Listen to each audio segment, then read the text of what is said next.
el resto del programa puntualmente a un artículo de la LUC que está, por supuesto, en la lista de los que se quieren derogar, pero que aún en caso de que ganara el no a la derogación en el referéndum, ya son varias las voces desde la propia coalición que están dispuestos a escuchar y opinar para ver si lo pueden cambiar, porque las consecuencias desde que se implementó han sido bastante preocupantes. La gran mayoría creo que lo entiende así, ¿no? Pero vamos a repasar la información y después sí, comentamos con invitado incluido además sobre los alcances de esta nueva redacción. A ver.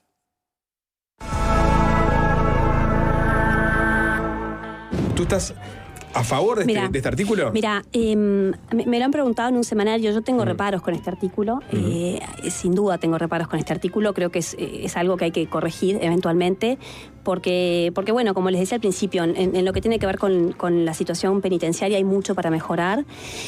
Creo que acá la LUC nosotros la tenemos que evaluar como un todo y en el todo yo estoy convencida que estos 135 artículos que se buscan derogar es infinitamente mejor que estén a que no estén. Lo digo con absoluta tranquilidad de conciencia, lo digo con convencimiento y con el mismo convencimiento que digo que ese artículo no me cierra y eventualmente cuando este proceso pase haré lo que esté a mi alcance para removerlo. Bien, porque recordemos que hay un aspecto que también está atravesado por otros artículos de la LUC, en el que había consenso, y supongo que ahí todos podríamos estar de acuerdo, de combatir más duramente el tráfico de drogas en general, el microtráfico, el macro también. Habían cambiado algunas decisiones que tenían que ver con ese tipo de delito. Ya no se podía, bueno, ni proceso abreviado, ni penas alternativas, no se establecían mínimas y máximas. El tema es que, bajado a tierra, quienes terminaron cayendo en estas penas duras, que son hasta 15 años, ¿no? De ingresar sustancias a la cárcel, por ejemplo, eran mujeres.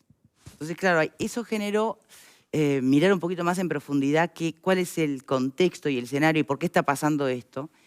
Y algunos legisladores entienden que, bueno, habría que verlo, ¿no? Porque en definitiva la alerta está en que se está cayendo la cárcel llena de mujeres y niños, en definitiva. ¿Eso quiere decir que no hay que luchar contra el microtráfico? Seguramente no. ¿Eso quiere decir que es a propósito entonces que están poniendo mujeres para que se cambie el delito? No sé, puede haber cualquier elucubración detrás de esta propuesta de revisar este artículo en particular, que insisto, si sale el sí en el referéndum será derogado, si sale el no va a mantenerse, pero aún así algunos legisladores dentro de la propia coalición entienden que algo habría que hacer porque esta situación de tantas mujeres cayendo presas con hijos, por ejemplo, en la cárcel, merece al menos un análisis. Bienvenido, Germán Aller, ¿cómo le va? Catedrático de Derecho Penal, director del Instituto de Derecho Penal y Criminología de la Facultad de Derecho, Universidad de la República. ¿Cómo está? ¿Qué tal? Un gusto, y amigo de la casa. Un gusto estar con todos ustedes. Y con temas que además son muy interesantes desde el punto de vista no solo de lo político, sino en lo jurídico también, que es el plano mío. El primero no, pero el segundo sí. Bien. Y vamos a lo jurídico entonces. Más allá de entrar en los detalles de cuál fue la ley antigua que se retomó para la redacción de este artículo y demás, que no nos importa tanto, no es que, porque una de las defensas es, no, pero esta ley ya existía, no pasa por ahí, porque hoy son otros tiempos que cuando esta ley fue redactada. Entonces, hoy cuando uno ve que el 95% de las personas que van cayendo por este artículo son mujeres y mujeres con niños, decís, ¿qué pasó acá? ¿Qué no vimos? Porque no creo que esté en la idea de nadie que este sea el resultado. ¿Es una nueva estrategia de los traficantes, de los microtraficantes, para que justamente se vuelva a una situación de penas menos duras? No lo sé. ¿Qué opina usted? Sí, desde hace décadas se utiliza a personas, desde mujeres o menores, en Uruguay no se ha dado tanto el tema de los menores, pero en otras partes sí, es decir, mujeres menores, y otras personas, a veces no la categoría mujer, sino la categoría de personas con muchos años, sean mujeres o varones. ¿Por qué? Porque ofrecen en principio menos dudas hipotéticamente sobre el trasiego de drogas. Es decir, que eso sí que no es nuevo. Lo que mencionaba recién respecto de lo anterior es verdad, pero yo quiero hacer una salvedad. La LUC lo que introdujo fue el numeral sexto en el artículo 74, que no es aparentemente lo que estamos aquí debatiendo, no lo sé, pero en principio, por lo que me dijeron... El que remite a dónde se introducen las sustancias. Exacto, el tema de... Las cárceles, escuelas, liceos... No, ese es el numeral quinto, que se mantiene igual, exactamente igual que en el decreto de ley 14.294 de 1974. ¿Y el 6 cuál es entonces? Después la ley 17.016 de 1998, que fue la segunda administración del doctor Julio María Sanguinetti, se bajaron la inmensa mayoría de los mínimos de pena de los delitos referidos a droga. El viejo decreto ley de 1974, que si bien es de la dictadura ese decreto, es verdad que está inspirado en el modelo de Adela Reta y que luego fue trastocado en las penas. Lo que quiero señalar es que cuando se bajaron las penas, se redujeron los mínimos, se mantuvo. Una aclaración, ¿se bajaron o se eliminaron los topes? Ahí va, los mínimos? Se bajaron los mínimos, se redujeron los mínimos. ¿Se redujeron los mínimos?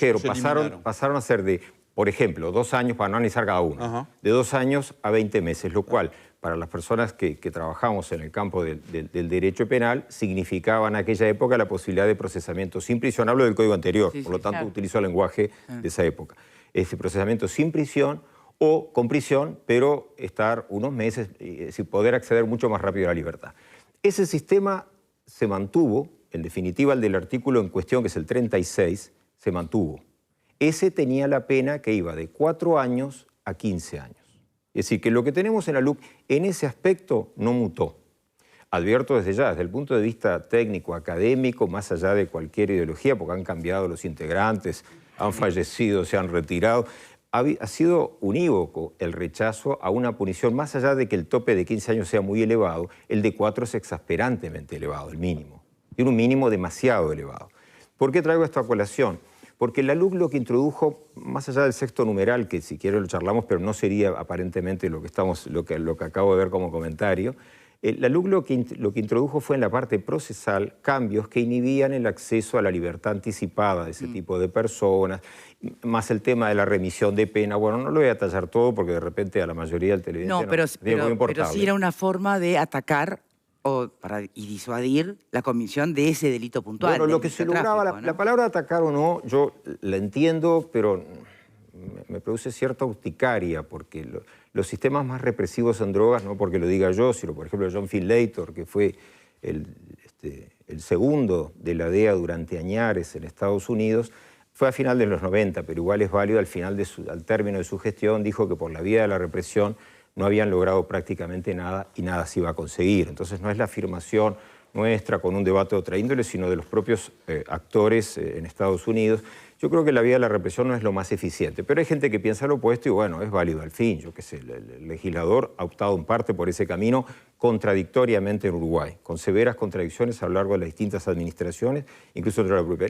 El obstáculo que encontramos hoy día, y es lo que genera la preocupación seguramente de la senadora Sanguinetti, que tengo la mejor de las impresiones de ella en todo sentido y comprendo su preocupación y la idea de hacer un proyecto, es que estas personas que lleven a cabo esas conductas, que son delito, porque eso no está en discusión, que son delito, que tengan tanto tiempo de reclusión o directamente en algunos casos que sean sometidas a reclusión. Me da la impresión, de lo que uno ha podido ver, más los comentarios a nivel operativo de defensores de oficios, de jueces, de fiscales, que ahí se ve un plus, un exceso. Es decir, no le estamos dando suficiente fuelle, posibilidades, bisagras, utilicen la expresión que quieran, a los operadores del sistema para contemplar situaciones en las que efectivamente una prisión mínima de 4 años es realmente excesiva. Pero ¿por qué? Que se pueda mantener un máximo porque son de 15 mujeres, años. porque se entiende que, por ejemplo, ingresan drogas estando amenazadas por sus parejas. ¿Por qué sería duro? Porque son mujeres, digamos, porque hay delitos de droga que a nadie discute que le parezca mal 4 años de mínima. Pero claro, en este caso genera algo. Bueno, ¿qué? ¿Es porque son mujeres? Bueno, eso va un poco a criterio del intérprete. Yo no lo veo como un tema varones-mujeres. Yo lo veo como un tema situaciones puntuales de cada uno. Pero si a usted mañana le dicen que van a ingresar droga en el liceo de su hijo, ¿no le parece que está bien 4 años de prisión? Pero nadie ha dicho que está bien porque en realidad estamos todos de acuerdo que es delito. No. Lo que estamos valorando es la dosimetría de las penas, incluso comparativamente con otros delitos, que hay que ver un sistema orgánico, hay que ver un corpus iuris. Uno no puede aislarse, es un defecto muy propio, no me refiero a Uruguay únicamente, en el mundo, legislar pensando en esa isla. no focalizándose que hay delitos de apropiación indebida, que hay delitos de hurto, que hay delitos de secuestro, y uno tiene que tener dosimetría en las penas. Hay que lograr armonía.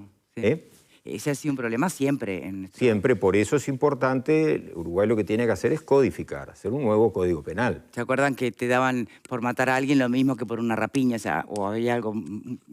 Hay todo un tema ahí. Por eso, ¿no? Entonces, tal vez no es este artículo puntualmente que despierta la atención en cuanto a la dosimetría. Yo no veo esto como un problema solo de lo de la mujer. Lo de la mujer puede tener incidencia cuando se trata de la persona que tiene a cargo los hijos, y bueno, y todo eso que lo sabe todo el mundo, eso no hay que ser abogado, nada por el estilo. Pero miren que lo mismo plantearía exactamente lo mismo si en lugar de ser la mujer fuese un varón en similares situaciones. Y por supuesto ni que hablar en parejas homosexuales de cualquiera de los sexos. Es decir, esto, no, para mi modo de ver, tiene que ser algo totalmente equitativo. En el sentido de que la verdadera solución a este problema, si cabe la palabra solución, que siempre es relativa, no es ni siquiera modificar estrictamente las normas procesales que se cambiaron y que yo creo que erraron el tiro ahí, a mi leal entender. Lo que habría que hacer es disminuir, se zanjaría mucho el tema llevando el mínimo de esta figura del artículo 36 a una pena de, por ejemplo, 20, 22 meses. Con eso, y dejándolo en 15 años, por más que yo no esté de acuerdo con esos 15 años, pero creo que es un punto transaccional correcto. ¿Por qué? Porque el juez va a poder valorar lo que recién me decías. Bueno, pero nos preocupa que esa madre lleve droga a la escuela o a la cárcel o cualquier otra institución social, porque ahí se refiere a un ámbito muy amplio de situaciones. Nos preocupa, claro que nos preocupa. Lo que tendremos que ver, la motivación, qué es lo que le ha llevado, como hay que verlo también en un delito de hurto, de rapiña y de homicidio a lo largo de toda la historia del sistema penal en todo el mundo. Siempre ponderamos situaciones, al punto tal que en un homicidio llegamos al extremo de decir, bueno, queda francamente muy atenuado por el artículo 46 del Código Penal o muy especialmente agravado. Es decir, va a depender de qué cosa, de las circunstancias del hecho. Acá no tenemos cintura con esas circunstancias del hecho. 4 años de mínima no muy está alto. dando esa posibilidad de flexibilidad, de atenuar, digamos. Eso es lo que usted plantea. Lo que yo considero es que el verdadero cambio, cuando dice la senadora que va a revisarlo, habrá que ver cuál es la propuesta, yo la ignoro sinceramente, pero la lógica indicaría que más que nada el punto de posible transacción es la reducción de esos mínimos para todo el artículo 36, no solo para esta situación de la mujer que ingresa drogas al centro de enseñanza o de cárcel. Eso no vayan a pensar que es simplemente una especie de gran benignidad o permisividad, no, en realidad es acoplar a un sistema que está absolutamente desproporcionado desde lo punitivo. Tenemos una pena por ese ingreso de drogas a donde sea, por ejemplo, que está a la altura del delito de rapiña. Y la verdad es que en términos generales, salvo algunas circunstancias que pueden contrariar lo que digo, la regla es que el delito de rapiña es más grave. Pero no lo digo yo, lo dice toda la doctrina, todo el mundo. Bueno, no sé qué opinan ustedes. ¿Y por qué se aprueba una cosa con una punitividad tan fuerte que es una especie de mostrar firmeza frente al narcotráfico? No entiendo el argumento jurídico. ¿Por qué hacen eso mientras que con otras penas son mucho más benignos? Ahí volvemos a 1974, porque la pena se fijó ahí. En 1974 Uruguay tenía un modelo, es verdad que es la dictadura, pero venía de antes de la dictadura el proyecto de Adela Reta. El proyecto de Adela Reta fue alterado precisamente ya en la dictadura en la dosimetría de las penas. Y Uruguay, una cosa rara visto de afuera, porque aún siendo dictadura no tan rara conociendo la cultura nuestra, más allá de dictadura, que no la defiendo en absoluto, todo lo contrario, pero hay que ser honesto al decir las cosas, Uruguay mantuvo un criterio prioritariamente liberal, por ejemplo, siendo de los pocos países en el mundo y en la región de no castigar el consumo de sustancias adictivas. Sí todo el entorno, una gran hipocresía en eso, pero no el consumo.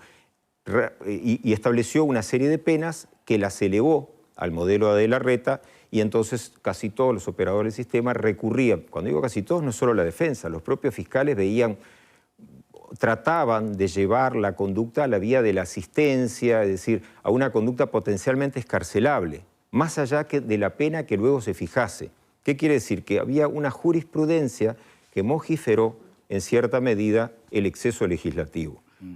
Pasaron los años, este delito no se le redujo la pena, se le redujo a casi todos en el 98, con influencia, yo no voy a decir que haya sido por nuestro Instituto de Derecho Penal, pero básicamente fue el instituto de nuestra facultad, cuando en reunión con el entonces secretario de la Junta, es decir, quien dirigía la Junta Nacional de Drogas, que fue ahí cuando comenzó que era Alberto Scavarelli. Bueno, hicimos una serie de cuestionamientos y él nos dijo que cabía la posibilidad de proponer esas reducciones de pena. Y las propusimos.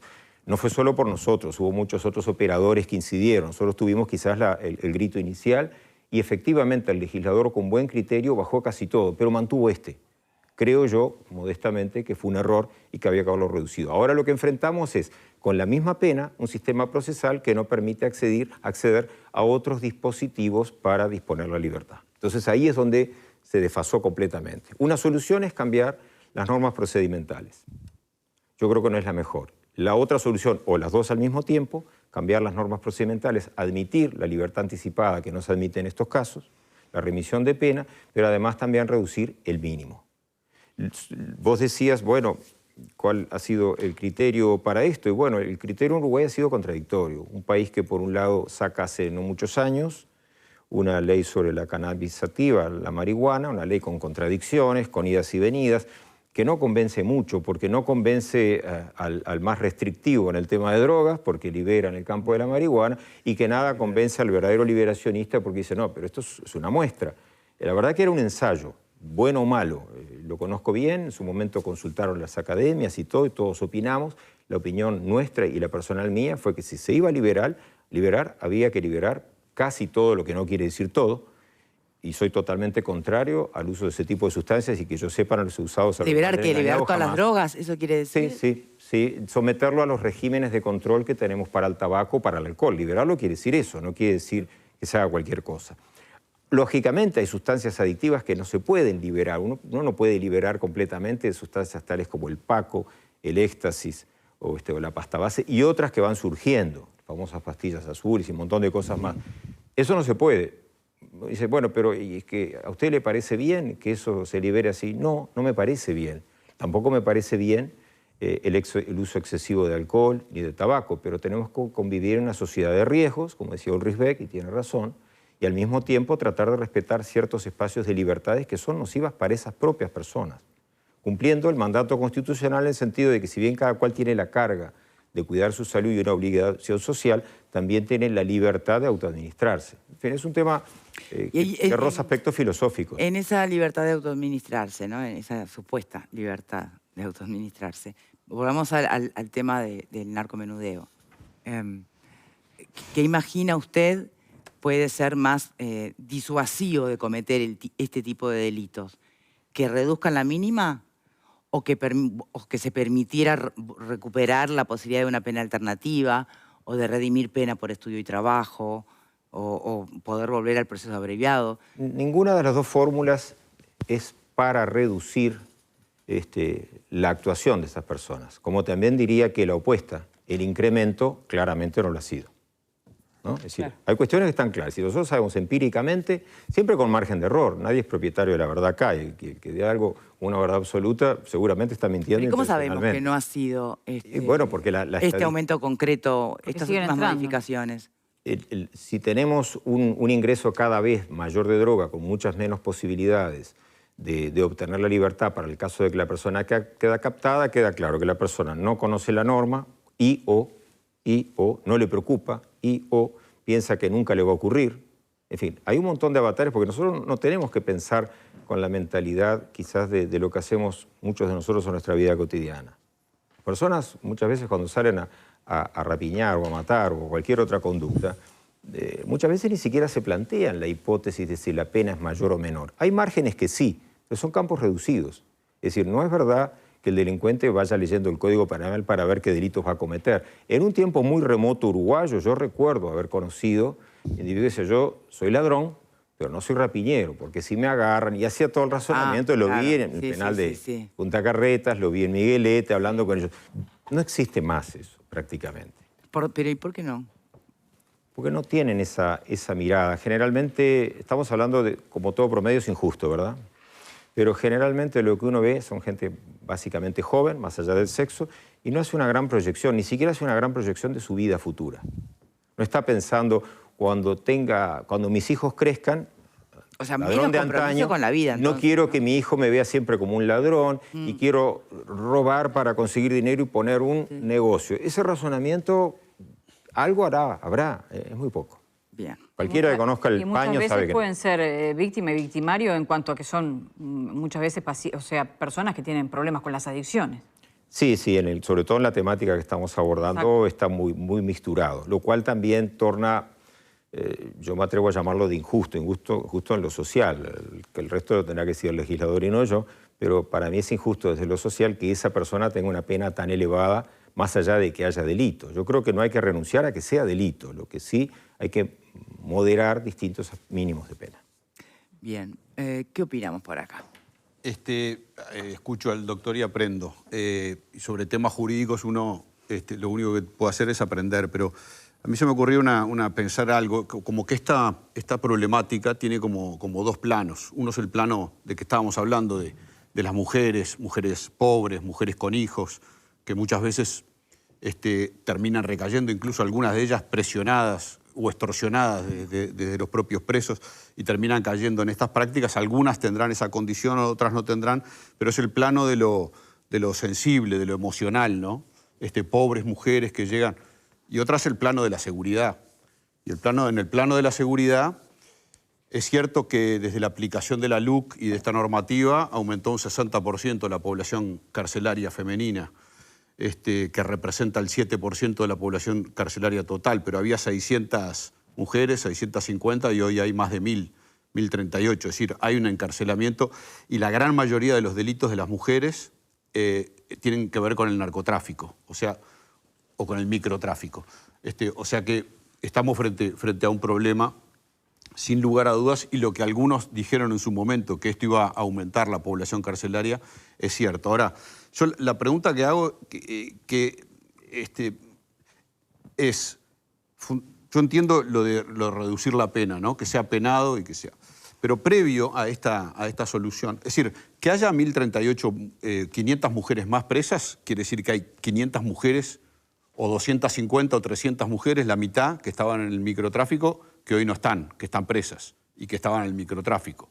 Pero además, quienes defienden esto sostienen que se lograron cerrar a partir de estas normas 1.800 bocas de pasta base, donde muchas veces es la mujer la que está en la casa, en el domicilio, y esto sin recurrir a la necesidad de lo nocturno, ¿no? Que se discutió tanto.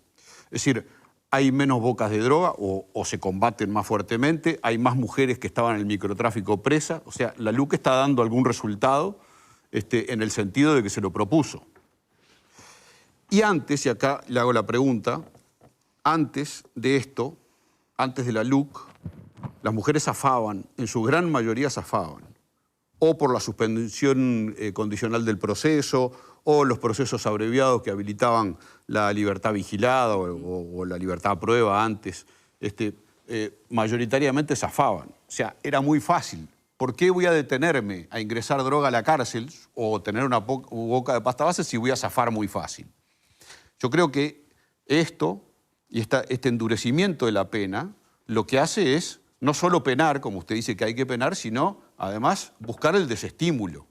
Buscar el desestímulo, que realmente sea un delito penado el hecho de introducir droga en una cárcel, o porque esta modificación tampoco está referida ni a las mujeres pobres, ni a las cárceles únicamente, ¿no? Es mucho más abarcativo, tiene que ver con vender droga cerca de las escuelas o determinados lugares, porque la ley así lo establecía antes.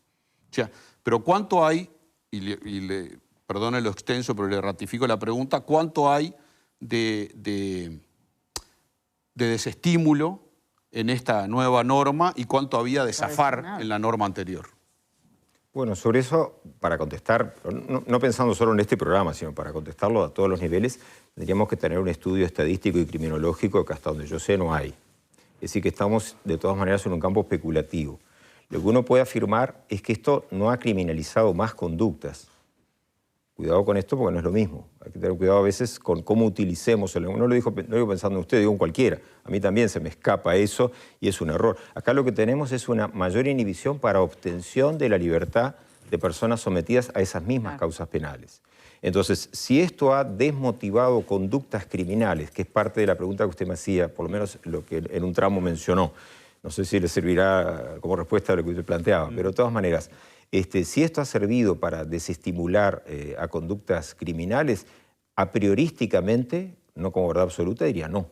Para eso no sirvió. Pero, porque no ¿de le dónde suele, se agarra no suele para salir eso? ninguna de estos modelos. Perdón. ¿Y qué datos se utilizan para aseverar eso?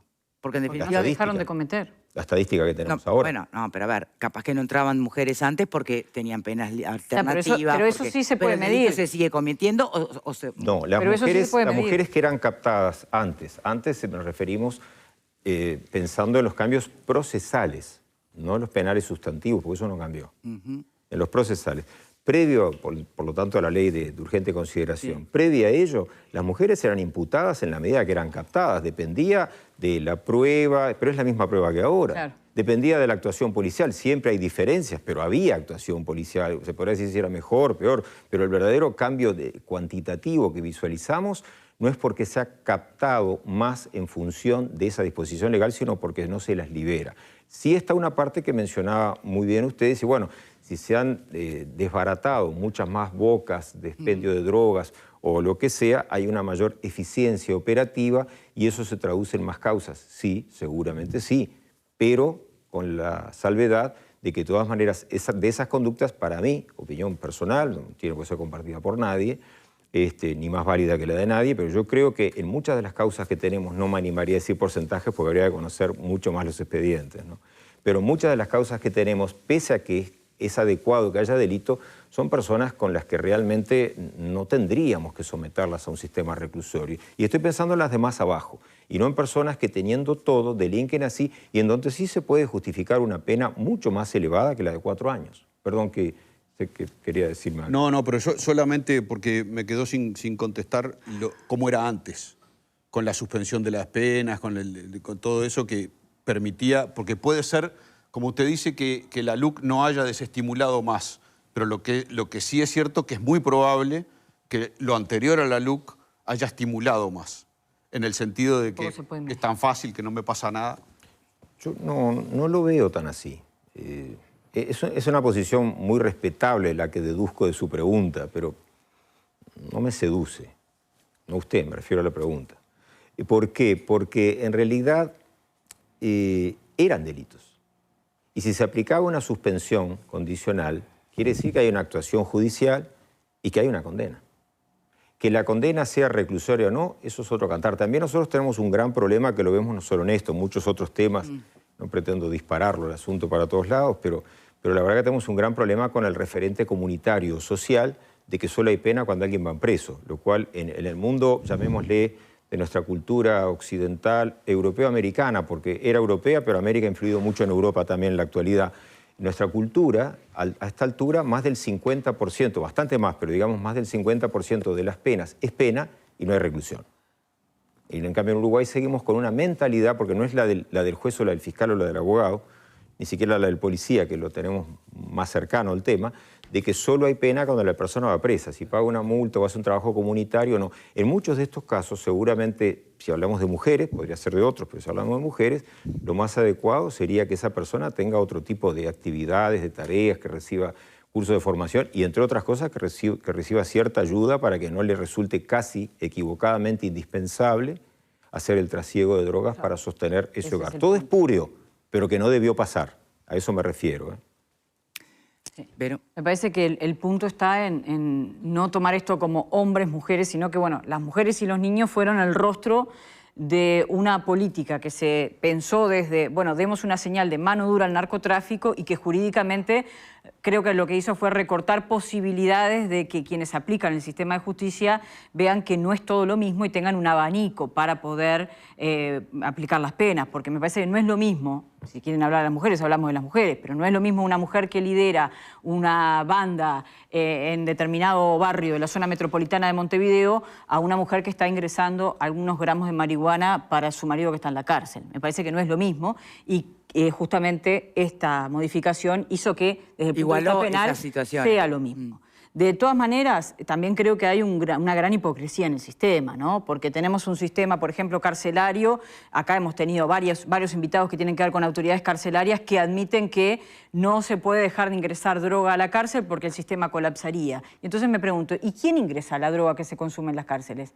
¿O son policías corruptos ¿O son familiares de personas que están adentro, que tienen adicciones o que, de algún modo, son los quienes sostentan esas adicciones adentro? Entonces me parece que este articulado fue, bueno, sin quererlo, termina cortando por el lado más fino y también creo que desvirtúa el objetivo mismo del gobierno, que es, bueno, demos un golpe duro al narcotráfico. Y me pregunto si esto de los 4 años para estas personas no implica de algún modo también una flexibilización hacia arriba, porque uno se pregunta qué pasa con los que bueno, están detrás de las empresas que llevan cargamentos a Europa, que todos hemos visto casos en estos últimos tiempos que tienen que ver con miles y miles de kilos. ¿No hay también allí una desproporción? Porque al final parece que sale más rentable ser un narco grande en Uruguay que ingresar unos gramos de droga a la cárcel. A ver. Se da un tema, complementando lo que decía, se da un tema interesante cuando se debatía, previo a estar elaborado el proyecto sobre marihuana. Digo porque todo el mundo lo conoce así para no decir números. Sí, está bien. Son cosas de leguleyos nomás. Cuando se estaba debatiendo todo eso, recuerdo que planteé, y alguno más, pero planteé en las reuniones que se llevaban a cabo inicialmente con la parte de técnicos académicos, luego se siguió la parte, llamémosle, política, y está bien, yo qué sé. Se plantea el tema concreto de, bueno, si se va a permitir el acceso a marihuana, van a tener que asegurarse de permitírselo a los reclusos. Claro. Pero no es un tema ya valorativo solo de lo que yo piense, sino de lógica. Si va a haber un sistema aceptable, bien, mal, más o menos, no importa ahora la posición personal de cada uno en esto, en eso hay que tener mucho cuidado, no hay que mezclarlo eso. Tiene que permitirse el recluso, porque el consumo de drogas no es delito, lo vuelvo a reiterar, no es delito. El problema es el acceso. Se dice, bueno, antes no se permitía de ninguna manera por una serie de normativas, pero cambió la normativa. Entonces se da la paradoja de que una persona X, varón o mujer, una persona X o un menor en situación de poder ser punible, de acuerdo al Código de Niñez y Adolescencia, ingresa la sustancia de la marihuana en cantidades escasas para consumo propio, y no hay duda de que comete el delito. Yo no estoy cuestionando que se le impute y que el juez condene adecuadamente. No es eso lo que está en discusión. Lo que estoy diciendo es que no nos parece justo que haya una situación por la cual lo que está permitido afuera de ese tipo de consumo no lo pueda tener dentro. Se me podrá argumentar con toda razón, porque el tema tiene réplica y dúplica. Bueno, pueden fumar los reclusos, sí, pero el tema del alcohol, ese es otro tema interesante. Entonces, bueno, empezar a barajar una serie de cuestiones si queremos pensar en cárceles del futuro, en Uruguay, que sean mucho más habitables para reeducar o resocializar, porque ese es un gran problema. Bien. Ahora, qué difícil, porque entonces, ¿desde qué perspectiva? Porque verla en todos los frentes es muy difícil. Si hay que priorizar, ¿de qué vereda te parás para analizar el valor que se le debe dar a las penas? ¿Desde el de la seguridad ciudadana, o sea, de los que estamos del otro lado de las rejas? ¿Desde el hacinamiento que haya en cada sistema carcelario o la capacidad de rehabilitación? ¿No? O de las realidades personales de cada individuo.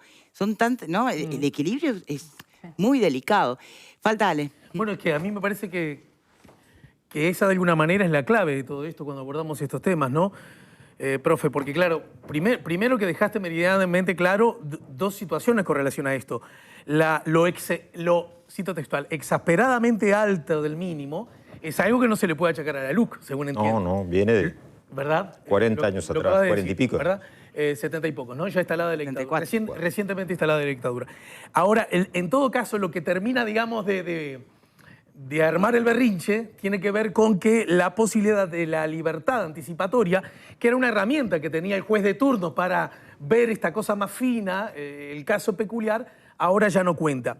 Lo que a mí además se da una circunstancia bien curiosa, yo no sé cuántos casos más de estos habrá en la escena de la seguridad pública u otros temas. Es decir, un asunto que es cuestionado por quienes quieren consultar a la ciudadanía si debe o no derogarse ese y otros artículos, pero también promotores de esta ley, que votaron esta ley y que además entienden que no hay que derogarla, pero que sin embargo tienen una mirada crítica. En todo caso, eso forma parte de un análisis más político en el que vos estás afuera. Lo que a mí me interesaría saber desde tu perspectiva, profe, y es del cúmulo de artículos que van a ser consultados por la ciudadanía seguramente en el primer cuatrimestre del próximo año, los referentes a la seguridad pública, en líneas generales, podríamos decir, es el único que la tortuga se escapó y que vemos que en realidad una herramienta está siendo mal utilizada y no generando el objetivo que se persigue? ¿O tú dirías, porque has sido consultado sobre el tema, has estudiado mucho el tema y además es tu métier, o hay otros aspectos también que reflejan alta fragilidad de esa perspectiva, según tu opinión técnica?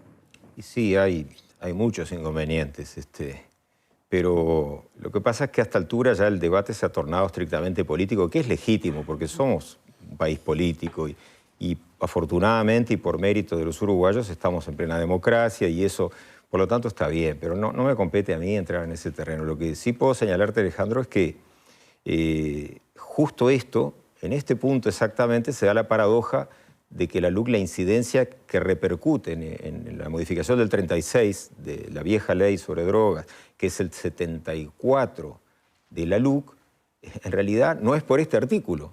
Va dirigido como un exocet a la parte procesal que inhibe las posibilidades de libertad con esto. ¿Qué solución se nos ocurre? Pero ya no tomando partido político de si la LUC sí o no, la verdad eso es un tema aparte, nada más.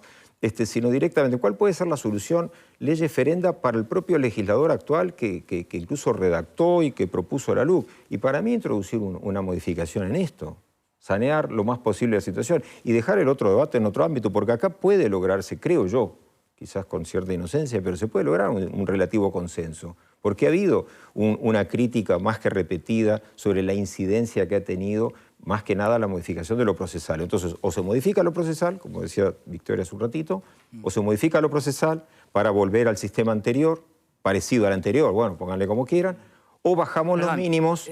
Para recordar a la gente. O las dos cosas juntas, que sería lo mejor. Que te permitía salir libertad anticipada, que te permitía un proceso abreviado, que te permitía que en definitiva la mínima no importa tanto porque tenías esa otra posibilidad. Un abanico de posibilidades. Ahora, con el cambio procesal, que para el delito de drogas se excluye esa posibilidad, la mínima que te den integra en la cárcel, ¿no? Entonces, o se baja la mínima o se deja así, porque también hay muchos que entienden que está bien, ¿no? O sea, esto bueno, claro, sí. no hay consenso en que hay que modificar el artículo. Son algunas voces dentro de la coalición que han dado pie a entender que lo van a estudiar. Pero yo soy bastante positivo en cuanto al legislador uruguayo más allá de los partidos políticos. Es verdad que cuando salen a la palestra van a hacer, como es lógico, su tarea, su trabajo, por los que los hemos puesto ahí, ¿no? Pero también es cierto que cuando uno conoce y ve cómo trabajan en las comisiones, el trabajo de adentro, más allá de que haya, sí, obviamente, intereses políticos, uno ve en las preguntas que formulan, en los comentarios que se hacen, y ustedes lo pueden revisar en las propias actas, porque esto que estoy diciendo está todo en la página del Legislativo, ven que hay en general, yo diría en la inmensa mayoría de los políticos uruguayos, de los legisladores, un interés de mejorar la situación y que hay puntos donde sí logran ciertas conexiones. Yo creo que este podría ser un punto para tratar de no meterle más y más leña al fuego de LUC sí, LUC no, porque este es un tema en el que... Se puede hacer antes, ¿verdad? Se puede hacer antes, durante o después. Digo después, ¿por qué? ¿Por qué digo después? Perdónenme esto, porque si prosperase en el referéndum la derogación de la LUC, lo que se derogaría es el inciso sexto del artículo 74. Y cambiaría la parte procesal. ¿Qué quiere decir? Volveríamos al statu quo previo, que no era bueno. Y académicamente, gente de todos los partidos, la academia es, bueno, más que multicolor, no tiene color, llámenle como quieran, siempre hay de todo, pero estábamos absolutamente contestes desde que volvimos a la democracia que esto no podía tener esos mínimos de pena. Tampoco los máximos, pero el mínimo, de 4 años. No ha habido dos voces en esto. Germán Aller, muchas gracias por habernos acompañado. Muchísimas gracias a ustedes, he pasado estupendo. Nosotros también, como siempre, contigo. Hacemos una pausa y volvemos y debatimos, los panelistas debaten sobre, bueno, conclusiones de este tema, ¿sí? Ya venimos.